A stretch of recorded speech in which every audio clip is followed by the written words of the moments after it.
A 4 giorni dalla sua promulgazione, con la firma del Capo dello Stato napolitano, arrivata quasi allo scadere dei 30 giorni dall'approvazione previsti dalla Costituzione, il legittimo impedimento produce i primi effetti nel processo per i diritti TV Mediaset che si celebra davanti alla prima sezione del Tribunale di Milano.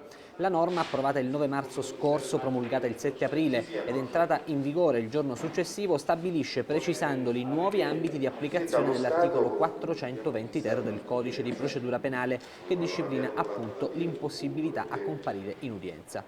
Al comma 4 del primo dei due articoli complessivi la possibilità che la Presidenza del Consiglio attesti un impedimento continuativo del Premier non superiore ai 6 mesi. Ed è una certificazione firmata dal segretario generale di Palazzo Chigi, quella depositata al presidente della prima sezione Edoardo Davossa dagli avvocati Niccolo Ghedini e Pietro Longo, in cui si indicano come date utili disponibili quelle di mercoledì 21 e 28 luglio prossimi per celebrare udienza.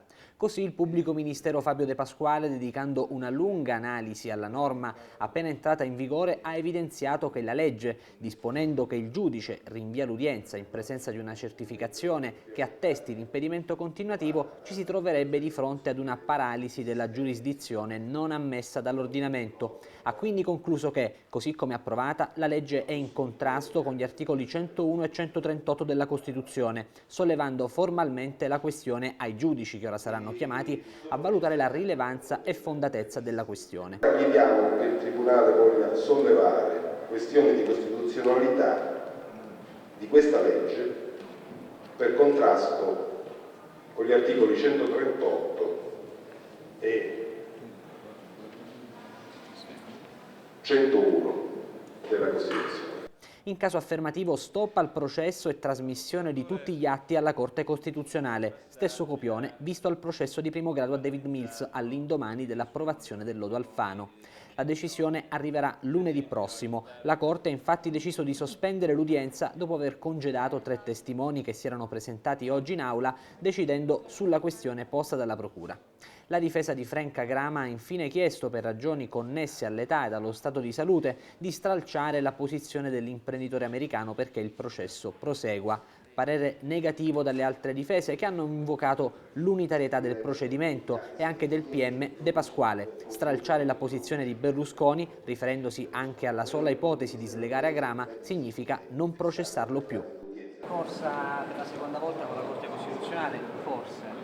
Non credo, io auspico che prendano atto che l'impedimento è legittimo e che abbiamo prospettato 2 date possibili, e c'è la sospensione della prescrizione, quindi non c'è nessun svantaggio processuale per quanto riguarda il decorso del tempo, quindi mi pare una cosa assolutamente fisiologica. Se no udienza il sabato e la domenica. Guardi, la domenica il nostro codice e la nostra legislazione non prevede che vengano fatte. Il sabato ne abbiamo fatte moltissime qui a Milano, ne abbiamo fatte anche durante il periodo natalizio, quindi udienze.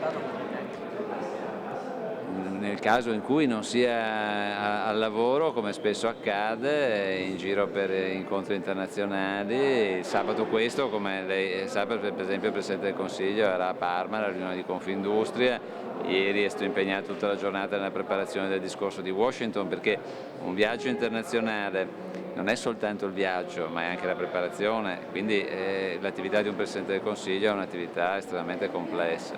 Questa legge per l'azione di governo sarà più serena.